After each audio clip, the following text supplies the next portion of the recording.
What's good boys? Another day, another video. So sa video na to, August 8. So 22 days out tayo sa ating first competition. So warm up show yon. So ayan, pinapakita ko sa inyo yung whey cake ko from Core Chomps. Yan yung ginamit kong whey protein. So pancake lang yan na microwave boy, para hindi ko nalutuin sa pan, para hindi na ako gumamit ng oil. So yan yung pre-workout meal ko. So punta na tayong gym, tara. Ayan, no, napaka-solid ng tricep ko. Diyan ako nagji-gym sa OJS Powerhouse Gym sa may intersection sa San Fernando, Pampanga. Alam niyo yan kung taga dun kayo.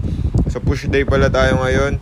So first exercise ko is flat dumbbell bench press boy. So kino-control ko pa din yung tempo, tapos as much as possible, syempre binibigatan ko pa din yung buhat boys. Okay, push day yan. So, chest, shoulder, and triceps. So, next movement ko is yung incline na chest machine na yan. Di ko alam ano yung pinaka-specific na tawag, pero yan.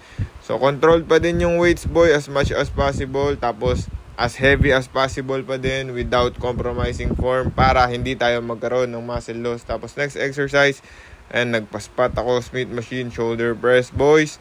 Yan, di ba? Konti lang yung exercise na na-film ko or pinakita ko, boys. Check nyo na lang yung YouTube video ko. Andun yung ibang videos. So, yan. After workout, pump check tayo, boy. Tapos, ayan, condition check. So, meron pa tayong natitirang mga ilang araw para mas ma-improve pa yung conditioning natin, boys.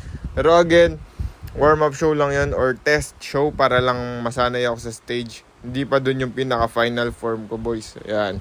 So, ano lang yun? Saling ket-ket lang muna ako. Tapos ayan yung post-workout meal ko, boy. Same pa din.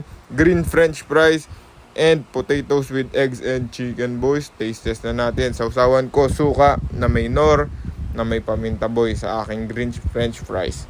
So let's go. Maraming salamat sa panonood. Thank you. I love you all. Basic.